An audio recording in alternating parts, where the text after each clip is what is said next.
దేశానికే నీవు వెన్నెముకన్నా, దేశానికే నీవు వెన్నెముకన్నా, అన్నదాత ఓ మా రైతన్నా. ఒక అర్థం చెప్పిన రైతన్న గురించి చెప్పాలి కదా. ఈ రాష్ట్రంలో ఈరోజు వ్యవసాయం ప్రతి గ్రామంలో కానీ ఎంతమంది చేస్తున్నారు చెప్పండి చూద్దాం. ఇప్పుడున్న పరిస్థితులల్లో మన ఊరే తీసుకోండి, చందనెల్లి ఎంతమంది వ్యవసాయం చేస్తున్నాం. వ్యవసాయంలోనే సాయం ఉందని చెప్తున్నారు. మరి రైతే రాజు అంటున్నాడు. నిజంగా రాజు అయిన బతుకు రైతుది ఉన్నదా ఈరోజు? ఉంటే మనం ఇక్కడికి వచ్చే వాళ్ళమా? నేనేం చెప్తున్నానంటే మీ బిడ్డగా, మరి ఈ రాష్ట్రంలో ఏ గ్రామం తీసుకున్నా కేవలం 100 మంది ఉంటే ఆ 100 మందిలో 30 మంది మాత్రమే వ్యవసాయం చేస్తున్నటువంటి సందర్భం. మరి మిగతా 70 మంది అన్ని డిపార్ట్మెంట్ల ఉద్యోగాలు, కానీ దళారులు కూడా. ఈ 30 మంది పొద్దున లేసి నాగలు కట్టి కష్టించి పంటను వండించి మరి ఎవరో చెప్పిన రేటుకు రైతు కష్టపడుతుంటే, మరి వెనకటికో పద్ధతి ఉండే వస్తు మార్పిడి పద్ధతి, గది రావాలి. నీ తానమ్మ సోలేడు జొన్నలు నేను తీసుకొని నా దగ్గర ఉన్నటువంటి బియ్యం నీకు ఇచ్చే పద్ధతి, వస్తు మార్పిడి పద్ధతి రావాలి. అది వస్తే మన రైతుల గురించి పట్టించుకున్నది. ఎందుకు చెప్తున్నావు తెలుసా? ఈ 30 మంది కష్టపడి 70 మందికి నిదానంగా తినుకుంటా ఈ 30 మందిని మర్చిపోతున్నటువంటి సందర్భం రాష్ట్రంలో ఉన్నది. ఎందుకంటే చిన్న పెన్ను కొన్న 10 రూపాయలు అని చెప్తుండేవాడు, చెప్తుండా లేదా? మొబైల్ కొన్నా చెప్తుండే, మైకు కొన్నా చెప్తున్నాడు. కానీ మనం 6 ఏళ్ళు కష్టపడ్డ పంటకు రేటు చెప్పగలమా? దళారాన్ని మధ్యలో వ్యవస్థ ఉన్నది. కాబట్టి అది భూమి కానీ ఏది కానీ రైతు ఎప్పుడు మోసం రాజు కానీ నేనైతే ఒప్పుకోను. రైతు బిడ్డగానే చెప్తున్నా. కాబట్టి మనమందరం మళ్ళీ చెప్తున్నా, సముద్రం మీద సూర్యునికి అరచేతి అడ్డం పెడితే కిరణాలు ఆగుతాయా అన్న? రామన్న ఆగుతాయా? ఆగాలరా? మన పోరాటం కోసం ఆగుతామా? ఈడున్నది పిడికేడు మంది కావచ్చు, నాకు సుదీర్ఘమైన అనుభవం ఉంది. పోరాడే తత్వం మన నరాలలో ఉండాలి. వాడు ఎవడు కానీ తెగదెంపుల సమరం ఇది. పుట్టినమగునాడు స్వస్థమవునాడు, అన్నదస్తం మనకు నష్టం ఓ రోజు ఉన్నది.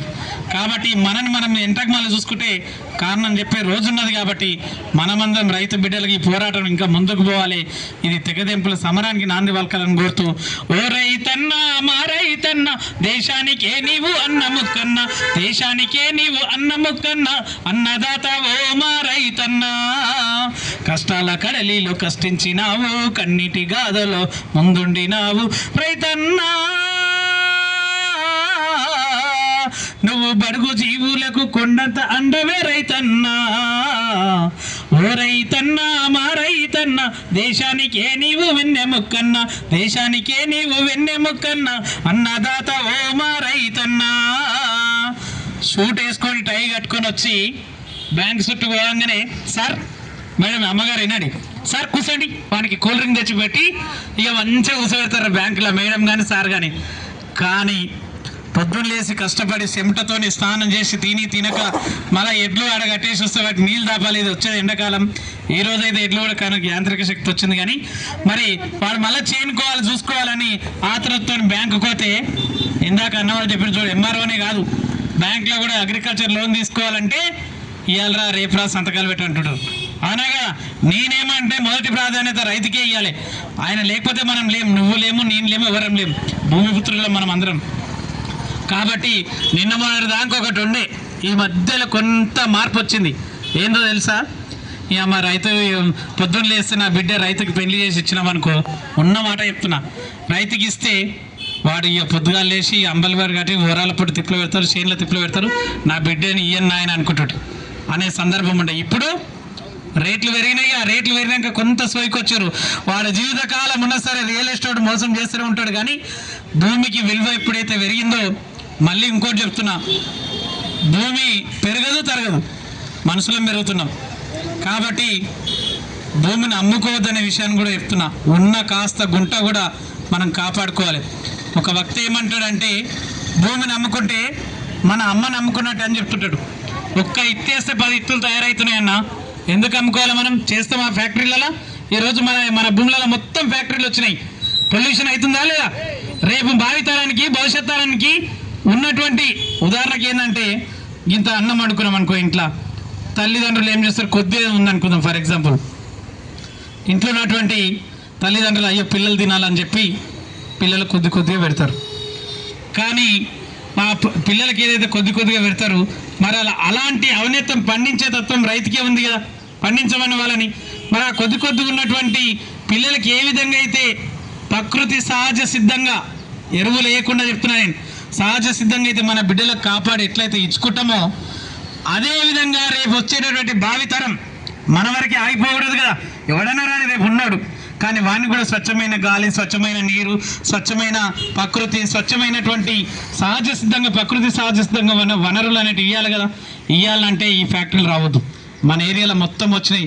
ఎన్నట్టుకున్నా మన హక్కు కోసం మనం పోరాటాలు, దానికి కూడా పోరాటం అవుతుంది, ఇంకా జర టైం పడుతుంది. కానీ ముందుగా అయితే ఈ రైతన్నల గురించి అయితే నేను 10 ఏళ్ళు మీ వెంబడే ఉన్నా, కానీ ఇంత పెద్ద సంఖ్య ఉన్నాం, ఢిల్లీ పోయినాం, అన్నీ చేసినాం, అన్ని మాటలు చెప్పారు. ఈరోజు మీడియా రాలేదు, మనం జనసంఖ్య తక్కువ ఉంది అనుకోదు. ఇందాక తమ్ముడు చెప్పిండు, ఆగదు ఈ పోరాటం, ఆగదు ఆగదు ఆగదు, ఈ ఉద్యమం ఆగదు. రైతను పిడికేడు మంది మేము ఒక్కొక్క అడుగు సమిధలు లెక్క అడుగులేసి మనమందరం తిరిగి ప్రయాణం అయితే నా కొడుకులకు చెమటలు పట్టే రోజు వస్తుంది. ఇది సుదీర్ఘమైనటువంటి మన ధర్మ పోరాటం, న్యాయ పోరాటం. ఎవరినో వ్యతిరేకించడానికి కాదు. మనమందరం ఎన్ని కుట్రలు ఊళ్ళ రేపు ఎలక్షన్లు వచ్చినా, ఏమొచ్చినా, ఎంఆర్ఓ ఉన్నా, ఎవరున్నా కొడుక నువ్వు మమ్మల్ని మోసం చేసినవరా నువ్వు అని చెప్పి అడిగే హక్కు మనమందరం కాల రెగ్యులేషన్ అవ్వాల్సిన అవసరం. ఒక్కొక్క అక్క రాణి రుద్రమదేవి లెక్క కావాలి. ఎందుకంటే మన ఆత్మగౌరవం దెబ్బతింటున్నప్పుడు శక్తిమంతులు అన్నలు గారు, అక్కలు మీ నుంచే ఉద్యమం స్టార్ట్ కావాలి.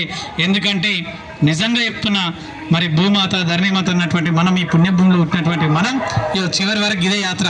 అయితే ఏమవుతుంది పోరాటం, మన బిడ్డల భవిష్యత్తు కోసం మనం నాంది వలకడానికి సిద్ధంగా ఉండాలని కోరుకుంటూ మరి అవకాశం ఇచ్చినటువంటి సభాధ్యక్షులు ఇక్కడ వేరు అంజన గారికి మరొకసారి ఉద్యమం తెలియజేస్తా ఉన్నాం. మీరు సపోర్ట్లు కొట్టాలి. అన్న వచ్చేంత వరకు నేను ఇంకో పాట పాడతా. ఎందుకంటే మనం ముందు పోరాటంలోనే చేసినాం. వెనక ముందు చూసుడేంది రాజన ఓ రాజన, ఎత్తుకో రైతన్న జెండ రాజన ఓ రాజన. వెనక ముందు చూసుడేంది రాజన ఓ రాజన, ఎత్తుకో రైతన్న జెండ రాజన ఓ రాజన. గజ్జలు గజ్జాలు 2 గజ్జలు రాజన్న, గజ్జలు అన్నారు మీరు, మనం అన్నాం ఆ రోజు. గజ్జలు గజ్జాలు 2 గజ్జలు రాజన్న, మన హక్కు కోసమై గజ్జలు రాజన్న. పోరు బాట పట్టినాము గజ్జలు రాజన్న. అరే తెల్లంగోడి ఎవడై కూడా రాజన, మనను నిండా ఉంచినారు చూడు రాజన ఓ రాజన. వెనక ముందు చూసుడేంది రాజన ఓ రాజన, ఎత్తుక ఈ పోరు జెండ రాజన ఓ రాజన. ఎవడైతే మనకేంది రాగవో నందన, ఏడికైతే గాడికాయ రాగవో నందన. ఎట్లయితే గట్లాయే రాగవో నందన, పోరు బాట పడదాము రాగవో నందన. అరే మన హక్కుల కోసమై దయకరన్న చూడనా, సింగమోలి గదలాలి మాయన ఓ రాజన. వెనక ముందు చూసుడేంది రాజన ఓ రాజన, ఎత్తుకో రైతన్న జెండ రాజన ఓ రాజన. ఎవ్వడాడు ఎక్కడోడు గజ్జలో రాజన్న, మనల నిండా ముంచి నోళ్ళు గజ్జలో రాజన్న. మన భూములు గుంజుకోని రాజ్యలో రాజన్న, ఆగమైన చేసి నోళ్ళు గజ్జలో రాజన్న. మన భూములు గుంజుకోని రాజన ఓ రాజన, మన బతుకు మీద దెబ్బ కొట్రి రాజన ఓ రాజన. వెనక ముందు చూసుడేంది రాజన ఓ రాజన, ఎత్తుకో రైతన్న జెండ రాజన ఓ రాజన. అరే పుడితొక్కడి సస్తే 2 రాజన ఓ రాజన, ఎత్తుకో ఈ పోరు జెండ రాజన ఓ రాజన.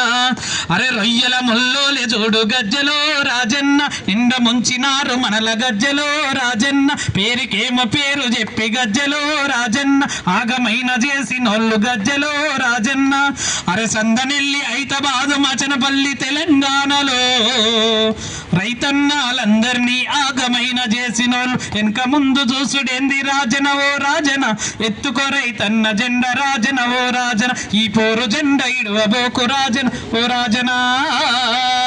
వర్ధిల్లాలి రైతుల ఐక్యత, వర్ధిల్లాలి రైతుల ఐక్యత.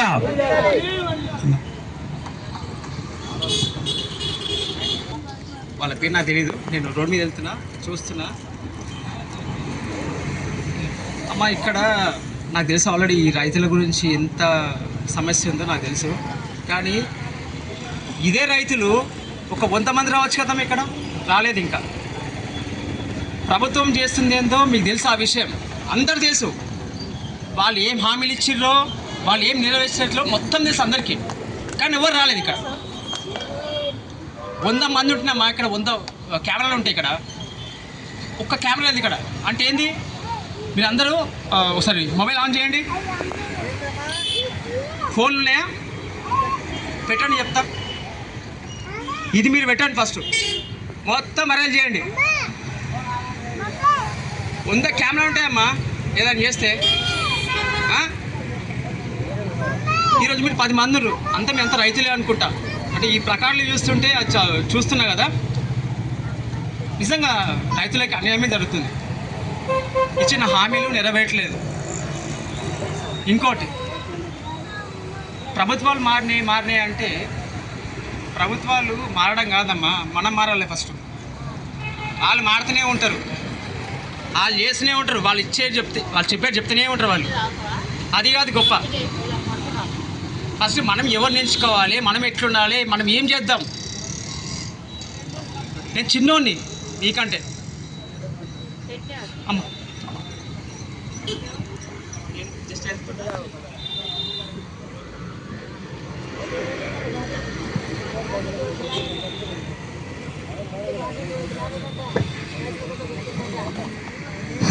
డియర్ కామ్రేడ్స్, నమస్తే. ఇది కేవలం రైతుల కోసము, కార్మికుల కోసము, కర్షకుల కోసము. మనకు గుర్తుంది కదా, ఇది కార్మికుడు, కర్షకుడు.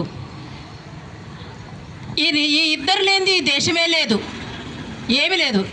కార్మికుడు అన్నీ తయారు చేస్తాడు, కర్షకుడు తిండి పెడతాడు. మనకు ప్రతి వస్తువు మీద పనిచేసేది కార్మికుడు, ప్రతి ముక్క మీద, ప్రతి మెతుకు మీద కర్షకుడు.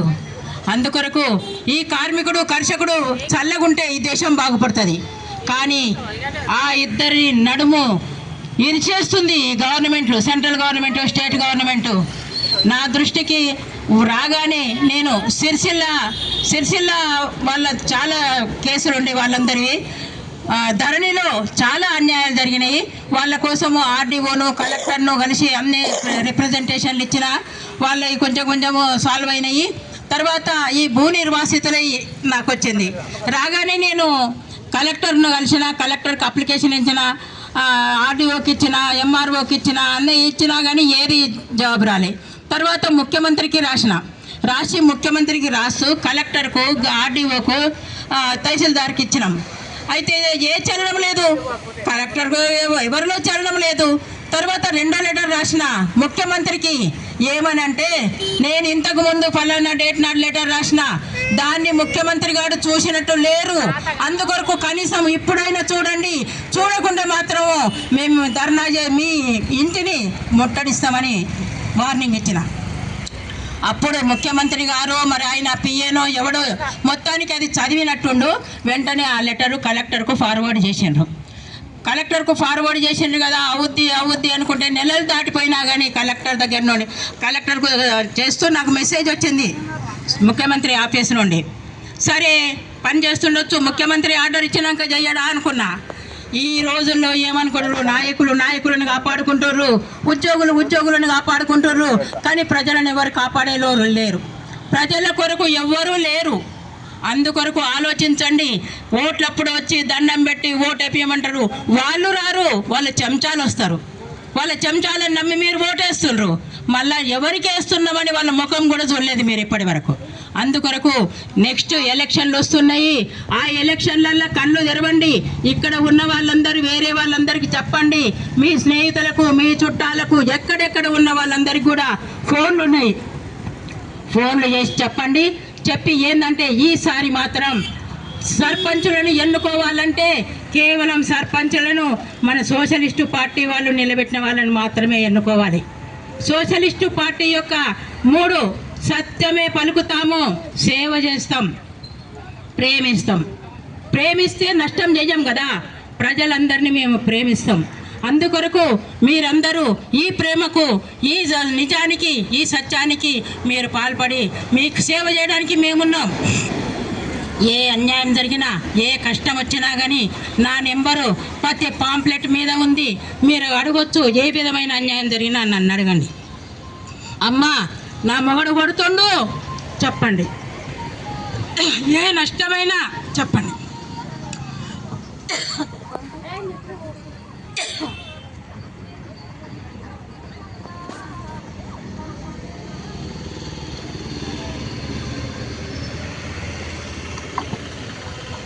ఏ కష్టం వచ్చినా చెప్పండి. ఈ వయసులో 75 ఏళ్ళ వయసులో నేను కేవలం ఈ కుళ్ళు రాజకీయాలను, దోపిడిగాళ్లను, దొంగలను, టెర్రరిస్టులను, రేపిస్టులు 80% రేపిస్టులు ఉన్నారు నాయకులు, ఎంపీలు.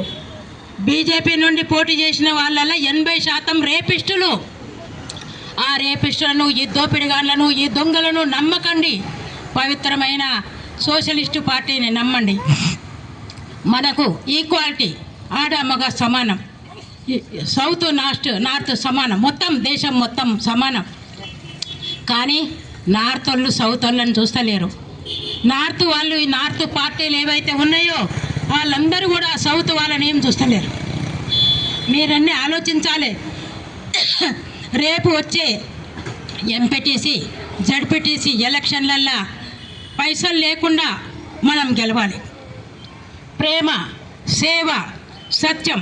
నేను చెప్తున్నా, నేను మీకు అండగా ఉంటాను 5 ఏళ్ళు అని మీరు చెప్పాలి. చెప్పి మీ వల్ల కాకుంటే నేను చేస్తాను. నా తరఫున మీరు అభయం ఇవ్వచ్చు. అమ్మ అర్ధరాత్రి అయినా సరే పలుకుద్ది. అర్ధరాత్రి అమ్మ నాకు ఈ కష్టం వచ్చింది, నాకు ఈ దవాఖానలో అడ్డగోలుగా బిల్లేసిండు, ఈ కాలేజీలో అడ్డగోలుగా బిల్లేసిండు, ఈ స్కూల్లో అడ్డగోలు బిల్లేసిండు. అవన్నిటిని కూడా చూస్తాం.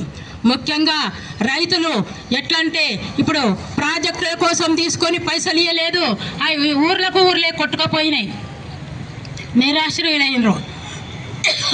కంపెనీల కోసం తీసుకున్నారు. సిమెంట్ కంపెనీతోని భూమి మొత్తం ఎట్లయితుందో చూడండి. ఎండిపోయి రైతులు బక్క చిక్కిపోతుండ్రు. ఇటు భూముల పైసలు ఇవ్వలేదు, పైనుండి పొల్యూషన్తోని. అదాని ఎవడో, అదాని ఎక్కడోడో ఆఖరికి నల్లగొండ జిల్లా రావన్నపేటలో కూడా వానికి సిమెంట్ ఫ్యాక్టరీ పెట్టుకోవడం కోసం భూమి ఇచ్చిండు. అందుకొరకు మీ ఊర్లో కూడా వెల్స్పన్కు 400 ఎకరాలు అవసరం ఉండే 600 ఎకరాలు ఇచ్చిండ్రు. వాళ్ళు మిగతా ఎకరాలు అమ్ముకుంటారు వాళ్ళు వేరే వాళ్ళకు. దున్నుకునే రైతుకు భూమి లేదు, అక్కడ వాళ్ళు ఒట్టిగా వదిలేసిండ్రు భూములు. అందుకొరకు ఏ ఫ్యాక్టరీ పెట్టినా, ఏ కాలుష్యాన్ని అన్నిటినీ మనం భరిస్తున్నాం. అందుకొరకు ఇవన్నిటికీ ఎదురీదాలే. మీ అందరూ తోడుగా ఉంటే ఏ దానికైనా సిద్ధం.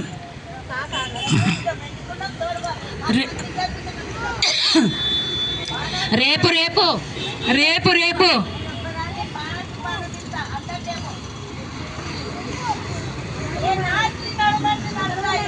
రేపు రేపు ఇంకా ఎన్నో ఉద్యమాలు చేసేది ఉంది. అడ్డగోలుగా ధరలు పెంచుతుండ్రు. 165 లక్షల కోట్ల అప్పు చేసిండు మోడీ. 55 కోట్ల అప్పుండే, ఈ మిగతా 165 కోట్ల అప్పు చేసిండు. ఇప్పుడు రాష్ట్రం అప్పు వేరే ఉంది, దేశం అప్పు 165 లక్షల కోట్లు. మనం చెయ్యని అప్పు మన నెత్తి మీద ఉంది. ఇప్పుడు మనం చెయ్యలే, వాడు చేసి మన మీద ఎట్టాడు. మేల్కోండి. ఇక్కడ విన్న విషయాలన్నీ మీరు వేరే వాళ్ళకి చెప్పండి. ఇట్లా ఉంది దేశ పరిస్థితి. ఏదో టైంపాస్గా నాకేంది, వాళ్ళు పెడుతున్నారు నేను పెడుతున్నా కాదు. ఈ దేశం ఏమైపోతుంది, ఈ రాష్ట్రం ఏమైపోతుంది అని ఆలోచించి మొత్తము ఆలోచింపజేయండి. మీరు ఆలోచించండి, వేరే వాళ్ళతో కూడా ఆలోచింపజేయండి. అప్పుడే మన దేశం బాగుపడుతుంది. రేపటి పౌరులకు, మన బిడ్డల కోసం, మన మనమల కోసం దేశం సున్నా అయిపోతుంది. మొత్తం మళ్ళా పరదేశ పాలన అయిపోయేటట్టుంది. అందుకొరకు మన దీపం ఉండగానే ఇల్లు చక్కబెట్టుకోలే. ఇప్పటి నుండే ఎదురుదాము, ఎదురు మాట్లాడి ఎదురు తిరిగి మన దేశాన్ని మనం రక్షించుకుందాం. ఇది నిజం. నేను ఒక చదువుకున్న గెజిటెడ్ ఆఫీసరు. అన్ని విధాల పరిశాను నాకు తెలుసు. అందుకొరకు మీ పరిశానులన్నీ నేను తెలుసుకొని మేము మీకు అండగా ఉండాలని మేము నిర్ణయించుకొని వచ్చినాం. సోషలిస్టు పార్టీ అబద్ధం ఆడదు, ఎవరిని హింసించదు, సమానం. పేదవాళ్ళన్నా నల్ల తెల్ల, పేద ధనిక, ఏ ముసలి చిన్న ఏ భేదం లేదు మాకు. అందరూ నా వాళ్ళు. సోషలిజం అంటేనే అంత సమానత్వం. అందుకొరకు ఈ సమానత్వం చేసే పార్టీని మీరు గెలిపియాలి. ఏది వాడి ఓటు మురిగిపోద్దేమో, ఆడు గెలుస్తాడు వానికేద్దాము, వీడు గెలుస్తాడు వీనికేద్దామని అనుకుంటే వేస్ట్. నా వాళ్ళు, నా సోషలిస్టులు ఇంతమంది అన్న, మీరు 10 మంది అన్న ఓట్లు వేసిర్రు అనుకోండి నా క్యాండిడేట్కు, సోషలిస్ట్ నుండి పోటీ చేసిన వాళ్ళకు 10 మంది ఓటేసిన 10 మంది నాకున్నారు అని నాకు ధైర్యం వస్తుంది. అందుకొరకు సోషలిస్టు పార్టీ నుండి నిలబడడానికి మొత్తము తయారు చేయండి. మీరు కూడా నిలబడండి, మీ వాళ్ళని నిలబెట్టండి. నేను వచ్చి మాట్లాడతా, మేమేం చేస్తాం మమ్మల్ని గెలిపిస్తే. ఎంతసేపు కాంగ్రెస్ వాళ్ళు బీఆర్ఎస్ వాళ్ళు వాళ్ళే సర్పంచులయ్యి అందులో కబ్బోర్డ్లో తలబ్బిలో ఏమి ఉన్నాయి పైసలు అనే సంగతి మనకు తెలియదు. ఎప్పుడు ఈ పిడికిలో ఏముందో మనకు తెలియదు. ఈ పిడికిని నువ్వు పీకినప్పుడే నా చేతుల్లో పైసలు లేవు, పొట్టిది ఖాళీగా ఉంది ఖజానా అనే సంగతి తెలుస్తుంది. సర్పంచులకు చాలా లక్షల రూపాయలు మనకు వస్తున్నాయి సెంట్రల్ గవర్నమెంట్ నుండి. ఆ పైసలు ఏం చేస్తుండు సర్పంచ్? వాళ్ళ దొంగతనం మళ్ళీ వేరే వాడు అదే పార్టీ వాడు వస్తాడు బయట పెట్టాడు. అందుకొరకు వేరే వాడిని ఎన్నుకోవాలి. ఉన్నోన్నే మళ్ళీ ఎన్నుకోవద్దు. కేవలం దోపిడీ పార్టీలనే నమ్మొద్దు. మీరందరూ నేను చెప్పిన విషయాలు వేరే వాళ్ళందరికీ చెప్పండి. ఇట్లా మనం మేల్కొందాము. మన బతుకులు బాగు చేసేవాడు ఇప్పుడు ఉన్న నాయకులు ఇప్పుడు ఎవరు మేము బతుకులు బాగు చేయరు. మీ బతుకులు బాగు చేయాలంటే మాలాంటి వాళ్ళు మా పార్టీ రావాలి. సోషలిస్టు పార్టీని గెలిపియండి. గెలిపియకున్నాయేలే నాకు 10 మంది అయినా చాలు. మీ 10 మంది కష్టాలు నాకు కష్టాలు తెలవాలి. మీ కష్టాలు ఆదుకోవడానికే ఉన్నా నేను. చెప్పుకోండి, మీ వాళ్ళందరికీ కూడా చెప్పండి. ఇప్పుడు ఈ భూ నిర్వాసితులది మాత్రము డబ్బులు మొత్తం ఇప్పించే వరకు నేను నిద్రపోను. మీకు వచ్చే పైసలన్నీ నేను ఇప్పిస్తా. నిరాహార దీక్ష పడతా. ఈ వయసులో కూడా ఇంత నిరాహార దీక్ష బట్టి మీ కొరకు చెయ్యాలని నాకుంది. చనిపోకముందు అందరూ పుడతాము చూస్తాము. కుక్క పుడుతుంది వస్తుంది, పంది పుడుతుంది వస్తుంది, అన్ని చచ్చిపోతాయి. వాటికి ఏం చేయలేదు. మనుషులు కూడా ఆ కోపకు రావద్దు, ఏదన్నా ఒకటి చెయ్యాలి. అందుకొరకు నేను చేస్తా. మీరందరూ నాతో ఉండండి. అందుకొరకు ఆలోచించండి. ఓకే, నమస్తే.